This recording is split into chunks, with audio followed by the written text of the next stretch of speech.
Hello civil engineers, आपका फिर से स्वागत है हमारा यूट्यूब चैनल में। तो दोस्तों, आज का इस वीडियो में हम आपको कुछ बेसिक टर्म्स एंड कंडीशन बताएंगे जो सिविल इंजीनियर फ्रेशर इंजीनियर के लिए बहुत ही इंपॉर्टेंट होने वाला है। अगर आप फ्रेशर इंजीनियर हैं तो आपको ये सब टॉपिक का जानकारी होना जरूरी है। देखिए दोस्तों, सबसे पहले अगर हम बात करें, हमारा सबसे पहला पॉइंट है weight of one bag cement, यानी कि एक बैग सीमेंट का कितना वेट होता है। अगर आप फ्रेशर इंजीनियर हैं तो आपको ये चीज़ का जानकारी होना बहुत ही ज़रूरी होता है। इसके बाद कहता है कि डेंसिटी ऑफ सीमेंट, सीमेंट का डेंसिटी क्या होता है, तो मतलब 1440 kg पर एम क्यूब होता है इसका डेंसिटी। और हम मिनिमम थिकनेस ऑफ स्लैब का बात करेंगे, तो आप कभी भी घर का कंस्ट्रक्शन कर रहे हैं, घर बना रहे हैं, तो आपको 125 mm से कम का स्लैब नहीं डालना है। यानी कि उसका जो थिकनेस होगा, स्लैब का मोटाई होगा, वो ढलाई आपको 125 mm से कम नहीं कर सकते हैं। इसके बाद दोस्तों, हमारा चौथा पॉइंट है सीसी। सीसी मीन होता है सेंटर टू सेंटर डिस्टेंस। मतलब जैसे मान लीजिए एक ये इधर से रिबार है, एक इधर से बार है, ये दोनों का बीच का जो डिस्टेंस है, इसी को बोला जाता है सेंटर टू सेंटर डिस्टेंस। इधर भी एक और हम डाल देंगे तो यहाँ से ये डिस्टेंस है, इसी को बोला जाता है सेंटर टू सेंटर। ऐसे रहेगा, इसको भी बोला जाएगा सेंटर टू सेंटर। मान लीजिए ऐसे रहेगा तो इसको भी क्या बोलेंगे, ऐसे यहाँ से ये तो जो रहेगा इसको बोलेंगे सेंटर टू सेंटर डिस्टेंस। यही सेंटर टू सेंटर डिस्टेंस होता है। इसके बाद दोस्तों, अगर हम बात करें डीपीसी, डीपीसी होता है डैम प्रूफ कोर्स होता है। तो इसके बाद देखिए, इसका thickness should be less than, यानी कि 2.5 सेंटी से कम नहीं रख सकते, यानी कि 25 mm से कम आपको क्या करना है, डीपीसी नहीं डालना है। इसके बाद दोस्तों, अगर हम यहाँ बात करें तो यहाँ डीएल भी लिख सकते हैं, या आप इसको एलडी भी लिख सकते हैं। एलडी मतलब ये डेवलपमेंट, जिसको आप लैप लेंथ बोला जाता है, तो आप उसको बोल सकते हैं। तो डीएल मीन्स होता है डेवलपमेंट लेंथ, यानी कि डेवलपमेंट लेंथ जो होता है वो आपको हम समझाने का कोशिश करेंगे। देखिए, मान लीजिए यहाँ पे एक कॉलम है कोई, और इधर भी एक कोई मान लीजिए कॉलम है। तो कॉलम है तो क्या होगा, अभी मान लीजिए कॉलम है, तो कॉलम में जब आप बीम प्रोवाइड करते हैं तो रॉड इसमें ऐसे डालते हैं, आप इसको इस तरह से बेंड करके डालते हैं। जो भी रॉड आप डालते हैं ये ऐसे एल रहता है। तो ये जो दोस्तों आप देख सकते हैं, ये जो यहाँ से लेकर यहाँ तक जो ये बेंड होके आ रहा है ये सरिया, इसी को बोला जाता है डेवलपमेंट लेंथ। यानी कि हम फिर से आपको बता दें, ये मान लीजिए पूरा कॉलम है, तो ये जो लेंथ है यहाँ से लेकर यहाँ तक, इसी को बोला जाता है डेवलपमेंट लेंथ। मैं उम्मीद करता हूँ आपको समझ में आ गया डेवलपमेंट लेंथ किसको बोला जाता है। इसके बाद दोस्तों, अगर हम बात करें, slope of stair should be between 25 to 45 degree only. यानी कि मान लीजिए अगर आप स्टेयर केस बना रहे हैं, तो स्टेयर केस जो बना रहे हैं, तो आपका जो ये एंगल होता है, ये एंगल, ये आपको ज़्यादा नहीं रखना है। आप 25 डिग्री से लेकर 40 डिग्री तक इसको रख सकते हैं। इससे ज़्यादा रखेंगे तो क्या होगा, सीढ़ी ऐसे हाइट हो जाएगा, आदमी को चलने के लिए बहुत सारा प्रॉब्लम हो जाएगा। इसके बाद हम दोस्तों बात करें, the riser in staircase between 150 to 200 mm and tread 250 to 300। Riser जब आप स्टेयर केस बनाते हैं तो इसमें आप इसका इस तरह से देखेंगे, टप्पा रहता है लगा हुआ, टप्पा लगा रहेगा पूरा।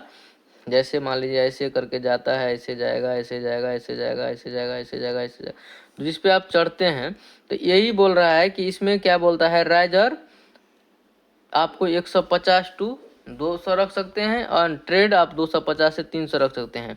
यानी कि जिस पे आप पैर रखते हैं, जैसे मान लीजिए आप सीढ़ी में चढ़ेंगे, तो कोई भी सीढ़ी मान लीजिए ऐसे रहता है, ऐसे रहेगा, फिर ऐसे रहेगा, ऐसे रहेगा, फिर ऐसे रहता है, ऐसे रहता है। तो ये जो सीढ़ी का ये हाइट देख रहे हैं, ये जो हाइट है, ये हाइट, इसको बोला जाता है राइजर। और ये जो देख रहे हैं आप नीचे, इसको ट्रेड बोला जाता है। जिस पे पैर आप रखते हैं उसको ट्रेड बोला जाता है। तो आप समझ गए होंगे कि राइजर और ट्रेड क्या होता है। तो आप राइजर जो आपको रखना है, राइजर आपको 150 से ज़्यादा नहीं रखना है। फिर से एक बार देख लीजिए, मैं आपको बताता हूँ। देखिए,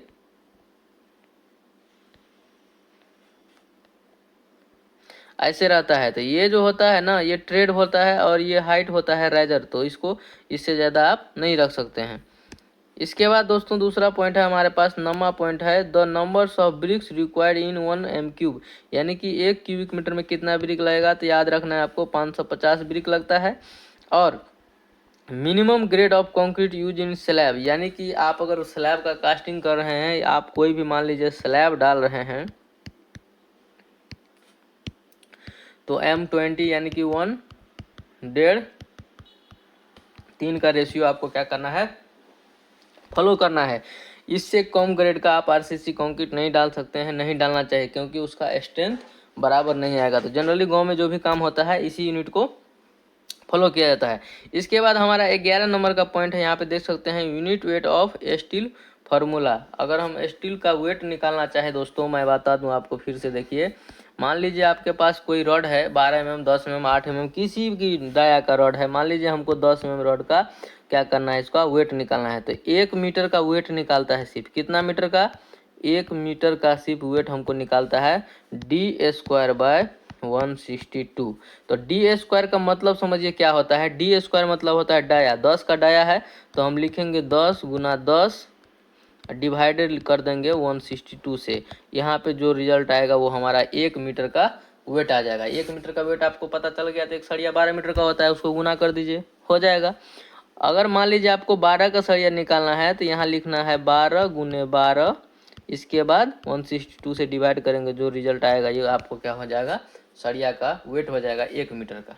अब आप समझ गए होंगे। तो इसके बाद अगर हम बात करें तो हमारा नेक्स्ट पॉइंट है दोस्तों, यहाँ पे आप देख सकते हैं हमारा यूनिट वेट ऑफ स्टील, आप समझ लीजिए d²/162। Lapping should be provide for more than less than 66 mm, यानी कि आप इससे कम लैप नहीं दे सकते हैं, यानी कि 36 mm से।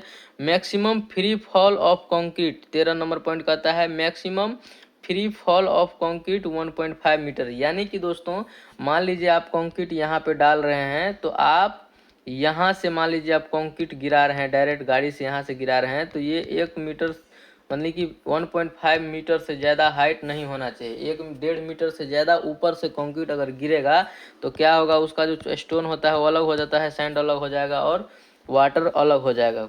इसीलिए कभी भी अगर आप कंक्रीट करवा रहे हैं साइड में तो आपको ध्यान देना है कि आपको 1.5 मीटर से ऊपर से ज़्यादा कंक्रीट नहीं गिराना है। अगर आप गिराते हैं तो क्या होगा, प्रॉब्लम होगा, कॉलम्स में हनीकॉम आएगा, चाहे वाल होगा तो वाल में क्या होगा, हनीकॉम आएगा, वो बराबर नहीं होगा। इसके बाद दोस्तों अगर हम बात करें कंप्रेसिव स्ट्रेंथ ऑफ ब्रिक, तो क्या होता है 7.5 Nm² होता है। अगर ब्रिक का कंप्रेसिव स्ट्रेंथ का हम बात करेंगे तो 7.5 Nm² होता है। और नंबर्स ऑफ बार निकालने के लिए दोस्तों, मान लीजिए अगर आप साइड में गए, आपको पता नहीं है कि नंबर्स ऑफ बार कैसे निकालना है, तो नंबर्स ऑफ बार निकालने के लिए length of opposite side divided by centre to centre +1। मान लीजिए आपके पास 4 मीटर का लेंथ है, ये 4 मीटर लेंथ है, ये आपको ये 2 मीटर है, ये 4 मीटर है। तो 4 मीटर है तो मान लीजिए अगर आपको 4 मीटर वाला सरिया चाहिए तो आपको 2 मीटर में क्या करना है, डिवाइड करना है। मान लीजिए 150 स्पेसिंग है तो 150 से डिवाइड करना है। अगर आपको 2 मीटर वाला चाहिए तो आपको 4 मीटर वाला में डिवाइड करना है। इसीलिए बोला गया है कि अपोजिट डायरेक्शन, कभी भी आप रीबार का कैलकुलेशन करेंगे रेनफोर्समेंट का तो आपको अपोजिट डायरेक्शन से क्या करना पड़ेगा, डिवाइड करना पड़ेगा। तो मैं उम्मीद करता हूं दोस्तों कि आज का इस वीडियो में जो आपको बेसिक पॉइंट बताए हैं समझ में आया होगा। दोस्तों अगर आप हमारे चैनल पर फर्स्ट टाइम विजिट करते हैं तो चैनल को लाइक, कमेंट, सब्सक्राइब जरूर कीजिएगा। बाकी वीडियो लास्ट तक देखने के लिए थैंक यू, धन्यवाद।